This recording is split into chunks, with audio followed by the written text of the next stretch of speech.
a gente tem a composição da carteira.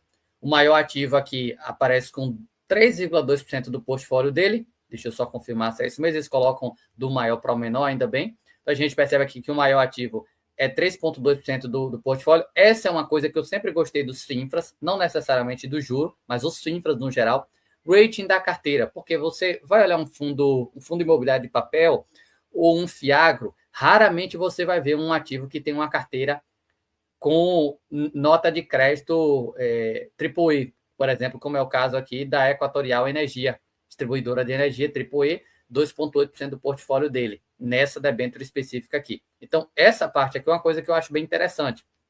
A gente tem aqui uma debênture com classe B, nota de crédito B, tem um aqui sem rating, que é 1,2% do portfólio, deixa eu ver se tem mais algum aqui sem, tem um outro aqui com B, e acho que acabamos, tem mais um outro aqui de saneamento, 0,4% do portfólio, sem rating, e aqui a gente tem mais um pouco outros ativos, mas todos na mesma situação. Perceba que a carteira dele aqui, no geral, deixa eu ver até se eles já mostram aqui, para trazer para vocês, sem rating, ou com rating, vocês podem perceber aqui que se a gente pega BBB+, ou BBBB, ou 100, não chega nem a 5% do portfólio dele.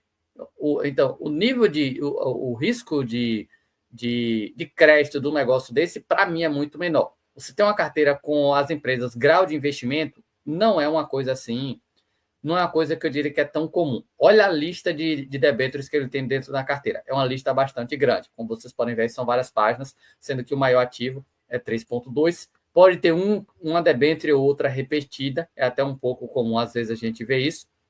Tem algumas listadas que dá para mencionar aqui, como é o caso da Equatorial, a gente tem a Serena, que é do setor de geração de energia, BrisaNet, Desktop, Petro Recôncavo, CSN, que é do setor de mineração, Localiza, Eletrobras, Embasa, que é aqui no Nordeste, Unidas, setor de logística, Movida, Eneva, AS Brasil, Brava Energia, Localiza, que é mais uma vez, Eco Rodovias, mais uma debênture aqui de Brava Energia. Então, a gente vê que tem uma outra debênture repetida, mas a grande maioria são representações pequenas dentro da carteira. Então, a qualidade de um portfólio, esquecendo aqui rentabilidade, vamos esquecer o dividendo no momento, o risco desse negócio aqui eu acho um pouco baixo, por essa razão. E volto a dizer, não é necessariamente o juro, mas os infras, no geral, para mim, tem essa qualidade que os fundos imobiliários não conseguiram ainda.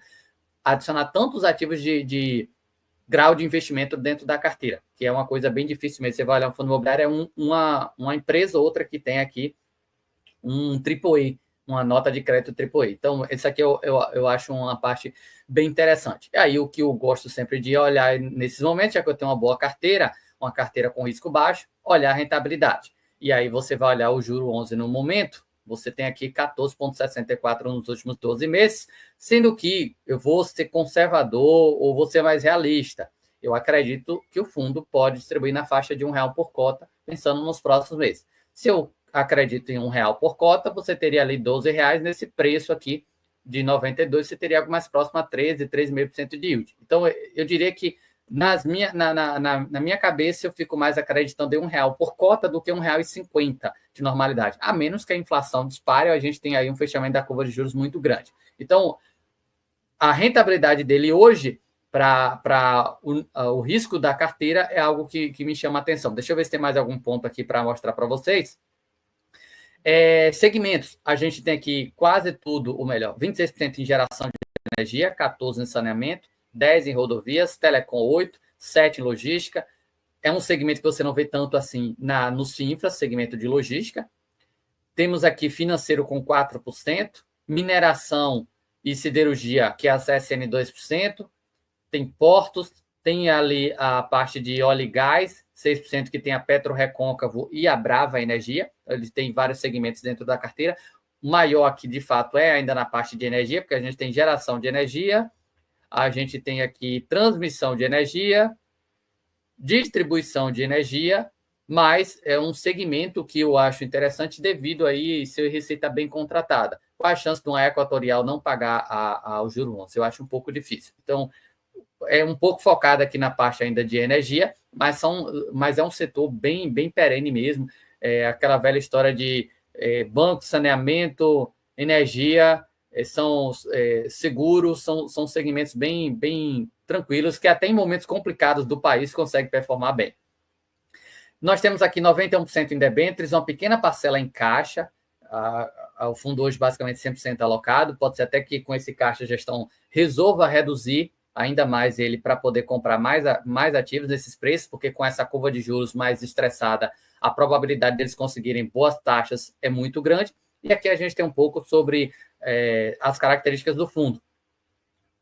Início dele foi em 2021, taxa de administração é 1% ao ano. Eu gosto disso aqui do juro, não tem taxa de performance. A taxa de performance é algo que às vezes me incomoda, porque você vai olhar ali a DRE de um mês ou outro, especialmente fundo imobiliário, que a gente percebe eu acho mais simples analisar o resultado do mês de um fundo imobiliário do que de um FIINFRA. Eu não consigo entender muito bem aí essa história de resultado, quanto é que sobrou na conta para distribuir para o investidor. Não é igual fundo imobiliário que você olha ali, teve receita, teve despesa de gestão e administração, sobrou isso. Aqui você leva em consideração um monte de coisa. Então, eu acho um cenário um pouquinho mais difícil de mapear em relação aí a receitas e despesas, mas não ter taxa de performance é algo que eu gosto, porque quando vem a taxa de performance, às vezes pesa um pouquinho no resultado para o cotista, né? Então, eu gosto disso aqui. Taxa de administração, 1% ao ano, é mais ou menos a média de mercado, só que quando você não tem taxa de performance, eu diria que é até um pouco mais baixo do que a média. Administrador, nós temos o BTG Pactual, e gestor, que é a Esparta, e temos formador de mercado, XP Investimento. Rentabilidade alvo, não esquece disso aqui, pelo amor de Deus. Por quê? O fundo pode entregar 5% acima do IMAB? Pode, mas a meta dele é 2%. Então, não espere que a normalidade dele seja entregar 5%, 10% acima do IMAB 5%. A meta dele é 2%. Então, quando vier um rendimento muito alto, lembra disso aqui, retorno-alvo dele é 2%. Pode entregar mais? Pode. Pode entregar menos? Pode. Mas a meta é sempre ficar ali próximo a 2%. Até pela carteira dele, a gente percebe ali que é uma taxa próximo a 2% acima da NTNB aqui, 5 anos. E investidor em geral, acho que aqui a gente não tem mais detalhe, tem algumas pessoas que falaram sobre o Infra 11, né, alguns canais, se vocês quiserem ver mais detalhes em relação ao ativo pela visão de outro canal, né? Você tem aqui algumas opções, acho bem interessante eles colocarem isso aqui, as últimas menções de mídia, é uma forma também até da própria gestora mostrar para o cotista um meio deles conhecerem um pouco mais sobre o fundo, visões diferentes. Pode ser que apareça aqui até o meu próximo vídeo, né? No próximo relatório gerencial. Bom, pessoal, muito obrigado por terem acompanhado até agora. Espero ter ajudado através desse vídeo. Não esquece do like e até o próximo conteúdo.